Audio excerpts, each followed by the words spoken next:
Growing up, I felt a deep disconnect with my mother. It wasn't something I could explain, but it was there, lingering in the background of every interaction. As I got older, I realized that these feelings were affecting my relationships with my significant other when I was married, with boyfriends, with friends, and even with my daughter. But most importantly, it started to affect the relationship with myself. This is the first time that I realized that I had what was called a mother wound.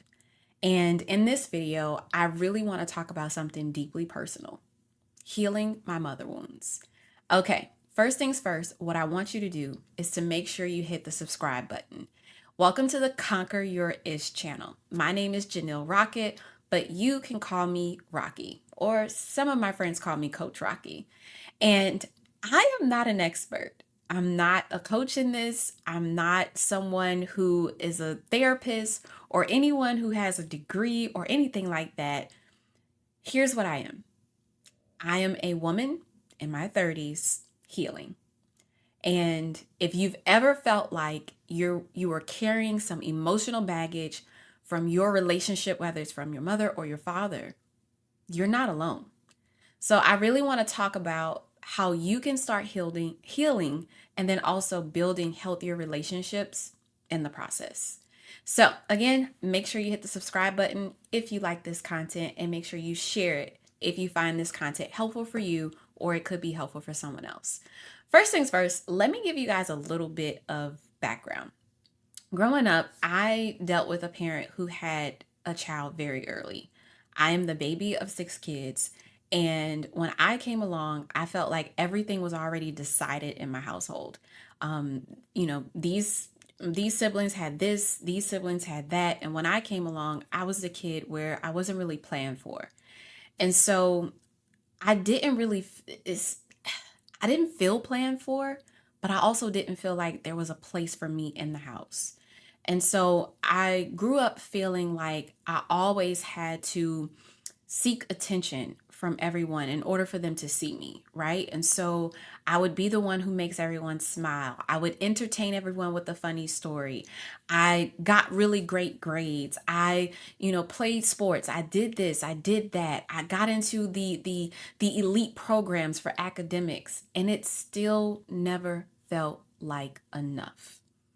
And that feeling left me bankrupt as an adult, because as I went into forming relationships, I didn't realize that I was at a deficit. See, one thing that I talked about with my therapist is that in your formidable years, right, from birth until about 8, 9 years old, you are developing your sense of self. You're developing your sense of love and compassion. You're developing your sense of just being. And when you are lacking those things from a parent, you grow up with certain types of behaviors and characteristics that you believe you can't break, but you actually can. And so I grew up very anxious. I felt like a part of my acceptance and a part of me being happy really relied on doing something for other people. I felt like I wasn't enough. I felt like I wasn't worthy. I felt like I had to be extra in order for people to see me or even pay attention to me. And in the process, like I said, it just left me bankrupt. So let me kind of go through some of the struggles that you might be experiencing. Number one, feeling a persistent sense of inadequacy. You just feel like you're not enough. Like you can't do enough, you can't be enough, you can't see enough, you're not providing enough. You always feel like you're not enough because growing up you didn't have a parent who made you feel seen, who made you feel loved, who made you feel like, you know what, you are doing your best, but keep trying. You didn't have anyone who poured into you adequately. And so you feel like everything that you do, it's not enough. And so you struggle with even feeling like you are enough. The second thing is you have difficulty trusting people in relationships. Okay, let's talk about that for a second.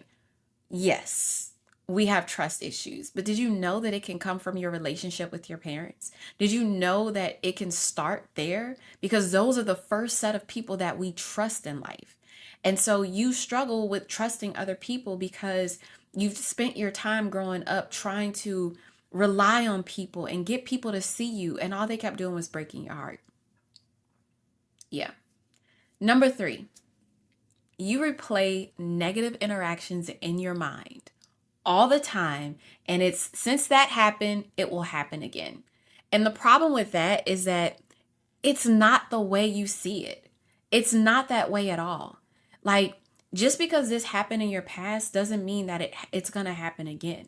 And because your parent or a sibling or someone did you a certain way, now you have this thought in your mind that it's always going to happen. Or you see a similar scenario and you think it's going to happen again. And then lastly, if you're a parent, you're a mother or a father, you genuinely fear repeating the same cycle with your own kid. You genuinely feel like I'm going to be the exact same way.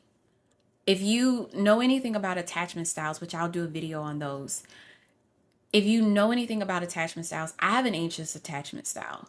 And I always feel like because I didn't get something or I had to constantly do something to get something, I feel like I have to overdo it with my daughter. And now she's at a point where she's like, Mama, please calm down. Stop. I don't need it. And so it's even made our relationship a bit of a struggle. And so what are some ways that you could really work through this? And I'll just share what I've been doing. First things first, I acknowledge and validate my feelings. It's okay to feel hurt. It's okay to feel hurt. It's okay to feel hurt. It's okay for you to feel what you felt, especially in those moments. Especially when you felt like you weren't enough. You were hurt. I started by journaling my thoughts and really getting to the root of where these feelings came from. Understanding the triggers, right? An emotional wheel really helped me with this because I really started to identify like why I felt sad or why I felt this way. And really, sadness represented confusion for me. What was I confused about? Where did this start? And so I started to really journal those feelings. The next thing is work on building trust with yourself first. You cannot trust other people if you're dealing with your own trust issues, if you're feeling guilty, if you're feeling like you should have did something. Start small, like with some small goals, and really work through trusting yourself. Because once you can keep your word to yourself, you will start to understand, you'll start to be able to have discernment about everyone else's word. The next thing is when these thoughts arise inside of your head, that these negative interactions, like you're replaying these scenarios, gently remind yourself that this is the past and the past is over. You get to redirect your focus to this moment and what you can control right now. You get to do something different for yourself. It doesn't have to be the way that it was in the past. And I'm a firm believer that if you keep replaying that scenario over and over, it's going to end up happening in your future. And then lastly, educate yourself on how you can be a parent and healthily parent your child. Because I ain't gonna lie to y'all, I've over emotioned my baby so much to the point where she's like, okay, your emotions are killing me. And consider therapy to break the cycle. Because you get to choose what's best for you. You get to choose the options that are best for you. You get to decide and determine what works best for you. And it doesn't have to be what worked for this person or that person. You get to choose. Here are some benefits to working through these things, especially dealing with mother wounds and dealing with parental wounds. Your self-esteem is increased. Your confidence and self-esteem goes up because healing these wounds helps you to see your true worth. It helps you to step into who you truly are, and then you can be who you were made to be. That confidence allows you to walk in your God-given purpose with ease. The next thing is better relationships. Oh my goodness, y'all. Healing. I can't even begin to tell y'all how much healing has helped my relationships, just period. I've been able to form a better relationship with myself, with my family, with my friends, with my daughter. And then as I'm starting to do a little dating, right? It's helped me to heal that, like heal and be better for those relationships. I've even been able to heal my relationship with my ex-husband, with my daughter's father, just because I've been focusing more on myself and doing better to work on me. And then lastly, peace of mind. Now, here's the thing. I'm a Jesus girl. I'm not putting peace as an idol in my life. But peace of mind, like letting go of past hurts, frees up so much mental space. You're able to find joy in just the smallest of things. Like I had some mac and cheese today and I found the most amount of joy in that mac and cheese. You're able to be creative. Like I'm in a creative space that I'm able to create so many different things, and just overall having a peace of mind to get through the tasks that I have to get through throughout the day. Listen, here's one thing I want to remind you.